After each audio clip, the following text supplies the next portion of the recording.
So I know probably more than a few of you are thinking, Sam, who cares? I don't live there, if you actually saw the title. And that's a great point, but it matters. I'll get into why specifically in a minute, but if you're unaware, the exact location of a provider, for example, that you actually use, VPN, email, right? Like, this video may be an issue and maybe something that you might want to learn a little bit about. Now, Switzerland's government basically wants to try to force every messaging app, VPN provider, and email service with like 5,000 users or more to collect your government ID, your IP address, log your IP address for 6 months and decrypt your communications on demand.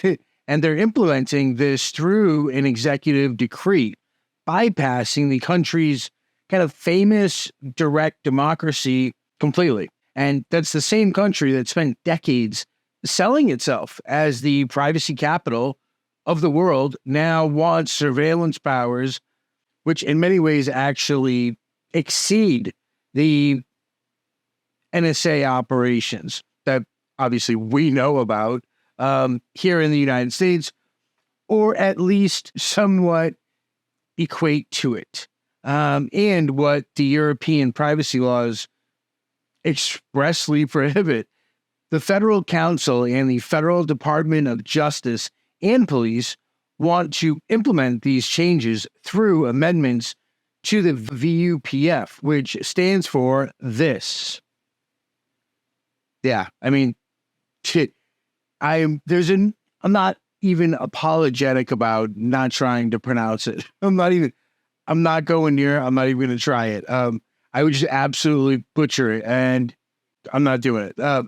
It's just a hill that I'm not going to die on. Anyways, basically, what it stands for is the Ordinance on the Surveillance of Postal and Telecommunications Traffic. Now, ordinances in Switzerland can be updated by executive action without the parliamentary votes or public referendums. This absolutely matters because Switzerland's entire political identity really centers on direct democracy, where citizens vote on everything from tax rates to foreign policy.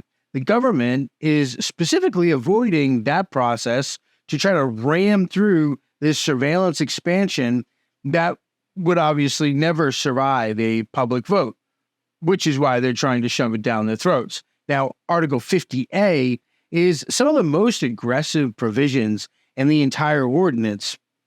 It's an update to the ordinance, I should clarify. It mandates that providers must remove, quote, the encryption provided by them or on their behalf and capture and decrypt the telecommunications traffic of the monitored person at suitable points. So data can be delivered in plain text to authorities. That's the entire point of it. So real quick, that's not my word, that last word, the word authorities. It's the trick that they put into text, and it's a side issue, but it's kind of important. So I just want to run a thought experiment real quick, and I'll tell you what it is after I explain my position on it, right? So free people don't have authorities. They have public servants with limited delegated powers. And the moment that someone can actually force open something like your private communications, they're not serving, is attacking a right that you possess by virtue of being a human, by virtue of existing. Privacy exists before any government does. When someone breaches your privacy, for example, without consent, they commit an aggression.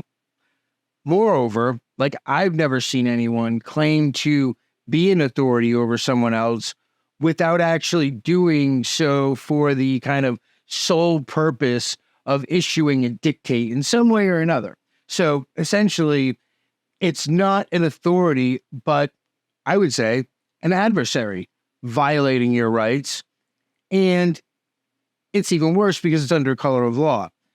what's color of law? It's under the authority of the state, we'll say, right? So free people have equals and adversaries. And the moment someone claims power to breach your privacy, they declare themselves your enemy in this way. And that's my worldview anyway. So we could disagree on that or the semantics of it, but it's one of the quickest ways that you can kind of recognize an adversary. They let themselves be known. If you wouldn't give someone permission to, say, read your messages, then what changes when you give them a badge or authority over you? The comparison could be applied to almost virtually anything, right?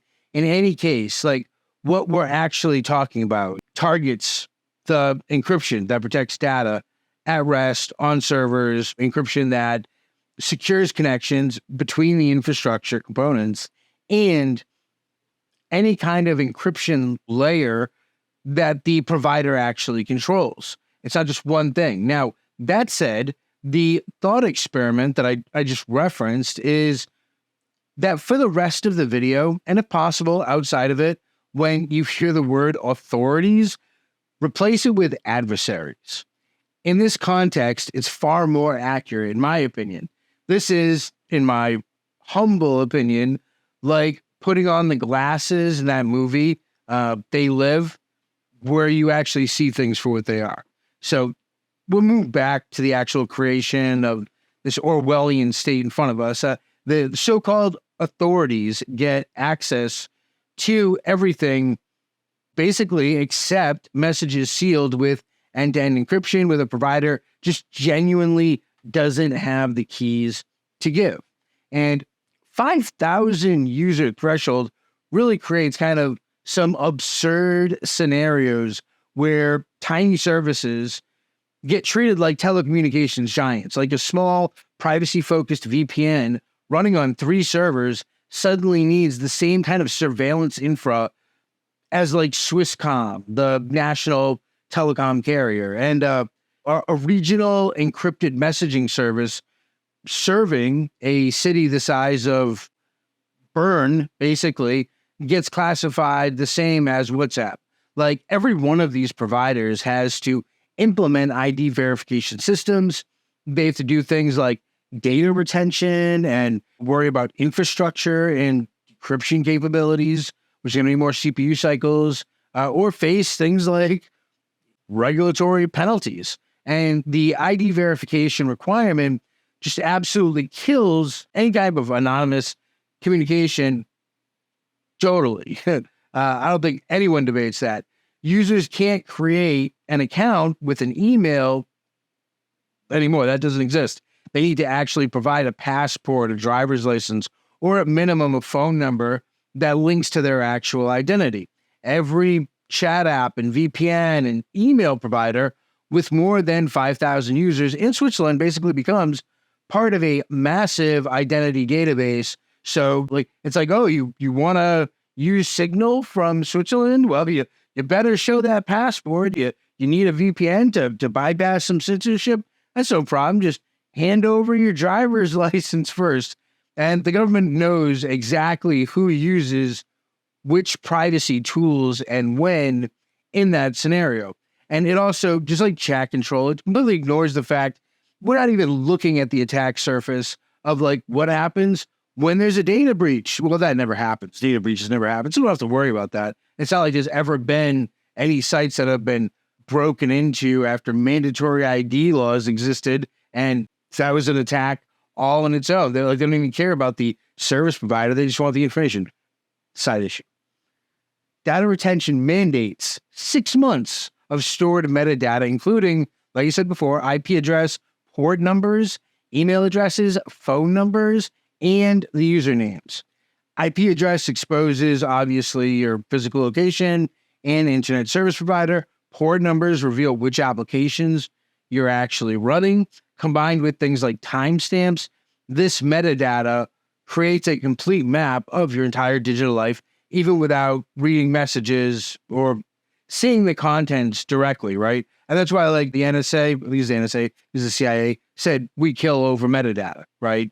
Like, they they decide whether or not to murder people based on what they have on them. And in some cases, they'd rather have the metadata than the actual messages. So 6 months means that these authorities can retroactively investigate anyone months after the fact.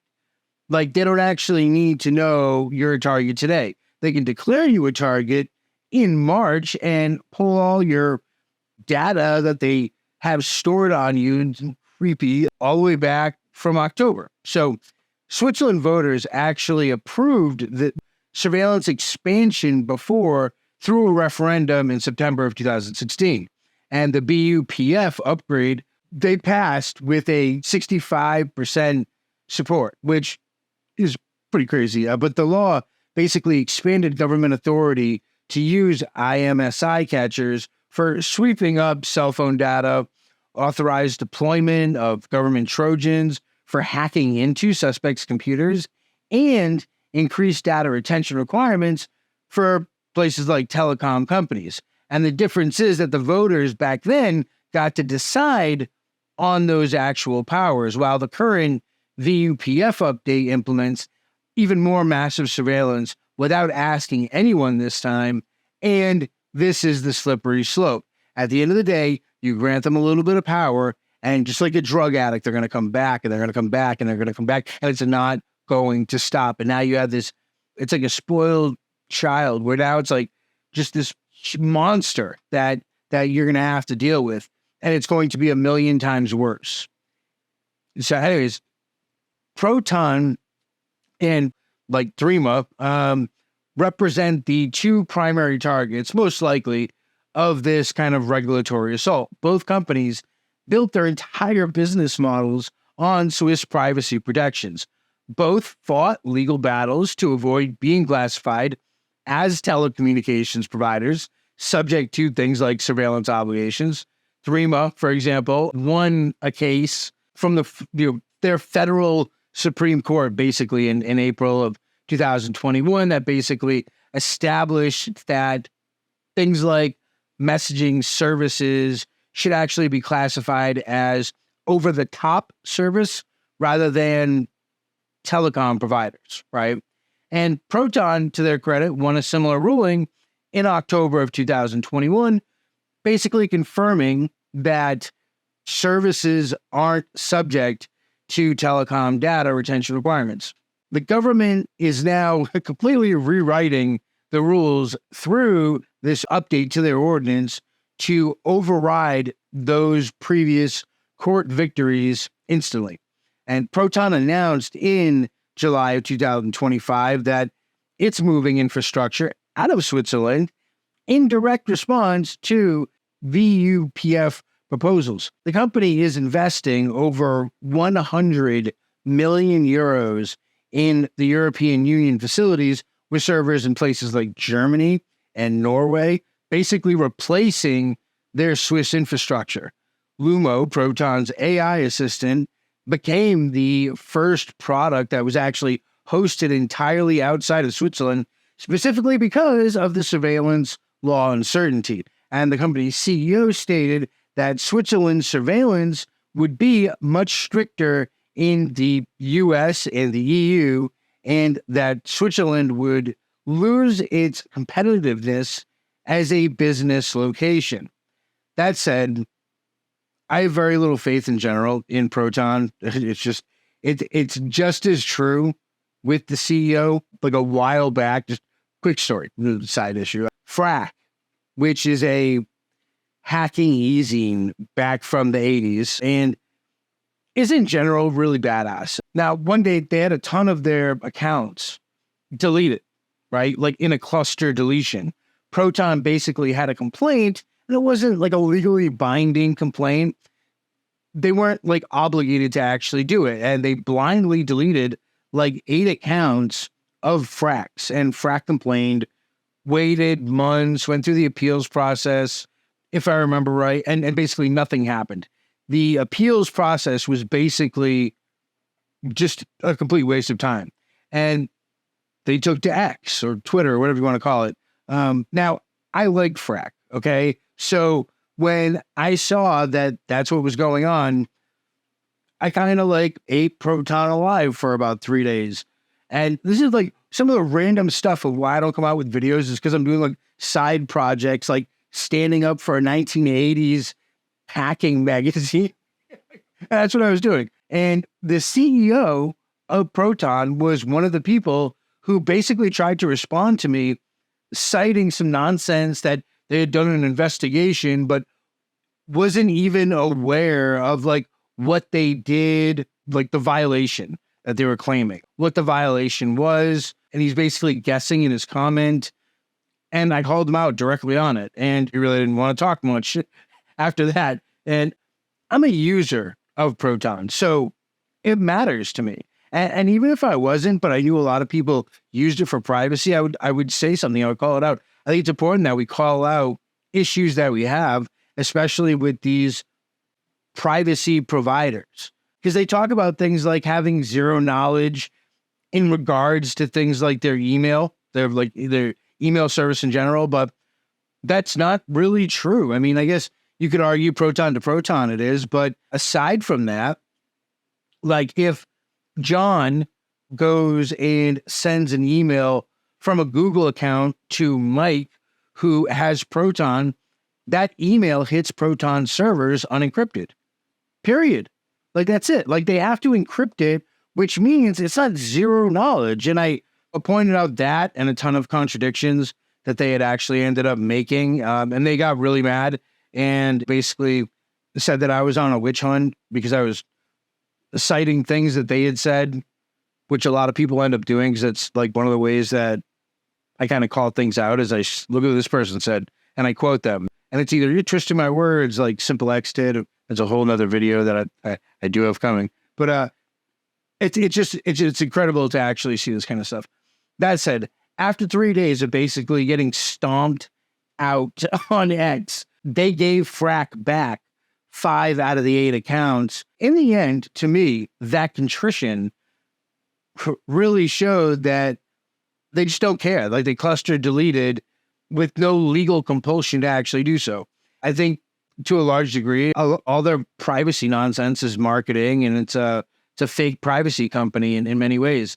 I think for them, I think it's all marketing. But this is a totally different video altogether. I'm getting sidetracked.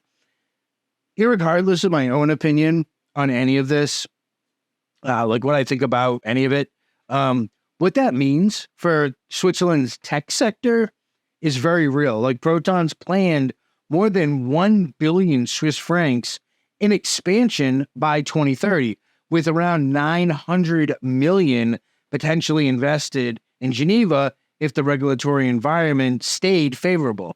Now, that investment is going to Germany, Norway, and some of these other EU countries instead. Every privacy-focused company that's out there is absolutely watching this situation, and they see the same message, and that Switzerland really isn't a safe haven anymore for privacy. The legal uncertainty that exists, that alone is really going to drive investment elsewhere, even before the regulators take effect. And I think countries that capitalize on that, on providing privacy, real privacy, or anonymity, would stand to do very well. But anyways, the EU comparison really matters here because European privacy law explicitly prohibits several surveillance measures that Switzerland actually wants to implement. The General Data Protection Regulation limits data retention and requires specific legal basis for possessing personal information. Now, EU member states can't just mandate that all communication providers collect government IDs and decrypt user data basically on demand, and the VUPF proposals would make Switzerland's privacy protections weaker than the EU's baseline even, which completely inverts Switzerland's historical position as a more privacy-protected jurisdiction. It's stood on its head completely and the inverse of what it's actually supposed to be, or what it's been traditionally. In total, there were over 15,000 signatures opposing the VUPF update, and they were delivered to the Federal Councillor who heads the Federal Department of Justice and Police in August of 2025. Now, the organization delivering them basically called the proposals a, quote, frontal attack on fundamental rights, data protection, and digital freedom, and warned that users would soon find it, quote, almost impossible to use a chat app without directly or indirectly providing an official ID. Executive decree bypasses all that kind of public pressure that the government would face, and it completely mitigates it, right? So you have to deal with it. The timeline for implementation, no one really knows, but it could happen as soon as 2026. Ordinance updates don't usually require the kind of lengthy parliamentary process that actual laws need. Like the Federal Council can finalize the changes, publish them, and enforce them within months if they get their stuff in gear. And once they decide to move forward, that's pretty much it. Like the service providers then face the kind of compliance deadlines to implement ID verification, data retention, and decryption capabilities, or cease operating in Switzerland altogether. Now, this in turn creates a kind of impossible choice for many privacy services. They can implement stuff like surveillance infrastructure that fundamentally breaks your security model, or just abandon the Swiss market completely. Small providers can't, though, right? Like they can't afford to build dual infrastructure and have surveillance for Switzerland and privacy elsewhere. And large providers don't want the actual reputational damage and legal liability of operating a Swiss surveillance version of their business. Like the practical result is that privacy-focused services exit Switzerland and Swiss users lose access to tools that protect them from surveillance. And you could argue this is on them for voting in the first place. But the second measure, again, is like that drug addict coming back wanting more and more and more. And the same country that basically refused to join the European Union to maintain sovereignty and neutrality is now implementing surveillance that exceeds EU powers through executive decree without any democratic input. The same country that built banking secrecy into its cultural identity is mandating that communication providers collect more identifying information than the EU member state requires.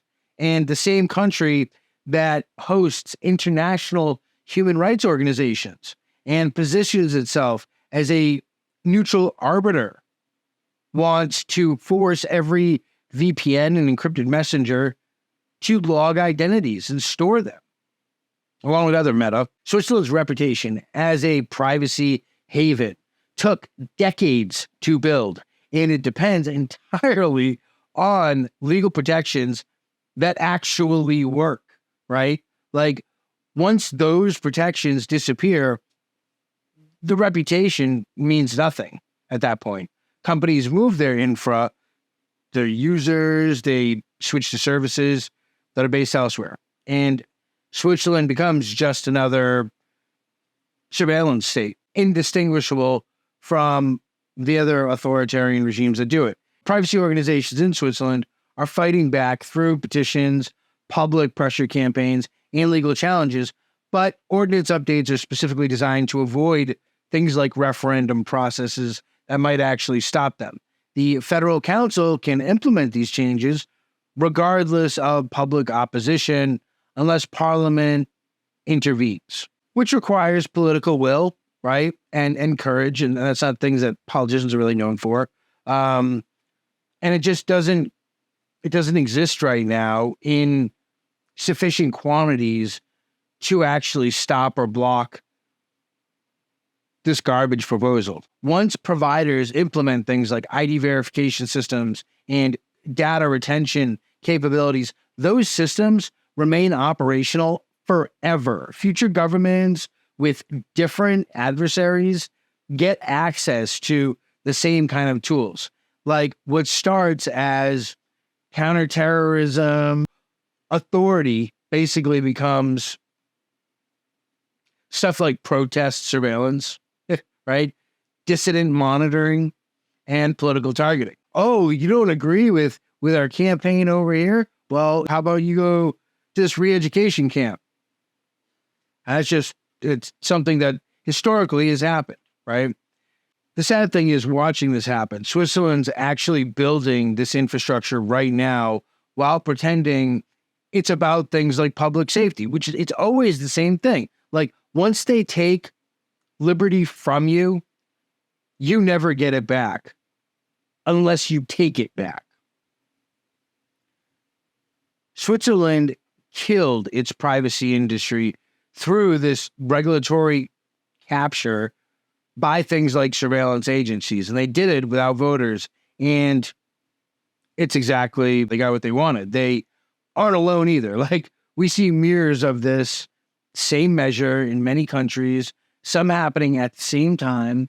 The statistical possibility that you have chat control, flock cameras, age verification in the States, which is newspeak for identity verification, and a million other things going on at the exact same time in completely separate countries, leads us to kind of be forced to face this truth that this stripping of privacy is intentional and coordinated. Like, these are exceptionally dangerous times that we're currently living in. And I kind of rushed making this video because it's really more about situational awareness than anything else. Like, we are being systematically attacked, and these measures are being taken and continue to be pushed on us for things that we never asked for. Like, and these things will get worse in time. It's not going to stop. They're not going to relent. Once you go for ID verification, next it'll be government cameras on your property, which many of you already have and pay for. Next, they'll be inside your homes, and that even happens now too. And perhaps one day they'll actually be in your mind with implants, which kind of exist already. But anyways, Orwell could never have predicted this level of dystopic hell. So seriously, stay safe, stay aware.